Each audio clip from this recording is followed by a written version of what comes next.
42তম বিসিএসে আসা প্রশ্ন, identify the determiner in the sentence bring me that বুক। এই সেন্টেন্সটি থেকে ডিটারমিনার কী হবে সেটি আমাদের খুঁজে বের করতে হবে। ডিটারমিনার হচ্ছে এমন একটি ওয়ার্ড যেটি সাধারণত নাউনের পূর্বে বসে এবং ওই নাউনটি দ্বারা কী বোঝাচ্ছে সেটা নির্দেশ করে। আমাদের বলতে হবে এই সেন্টেন্সের মধ্যে ডিটারমিনার কোনটি। অপশনে আছে ব্রিং মি দ্যাট বুক। এখানে দেখা যাচ্ছে ব্রিং মি দ্যাট বুক, এখানে বুক হচ্ছে নাউন, এই নাউনের পূর্বে কিন্তু দ্যাট বসেছে এবং দ্যাট বসে আসলে বুকটিকেই রেফার করছে। অ্যান্সার হবে অপশন সি, দ্যাট। এবার আমরা জেনে নিব ডিটারমিনার হিসেবে সাধারণত কোন কোন শব্দ ব্যবহৃত হতে পারে। ডিটারমিনার হিসেবে আর্টিকেল ব্যবহৃত হতে পারে এ অ্যান্ড দি।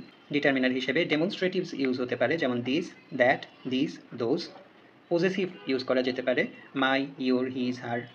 কোয়ান্টিফায়ার্স ইউজ করা যেতে পারে যেটা দিয়ে সাধারণত পরিমাণ বোঝায় যেমন সাম, মেনি, ফিউ। এছাড়া নাম্বার বা সংখ্যা বসতে পারে 1, 2, 3।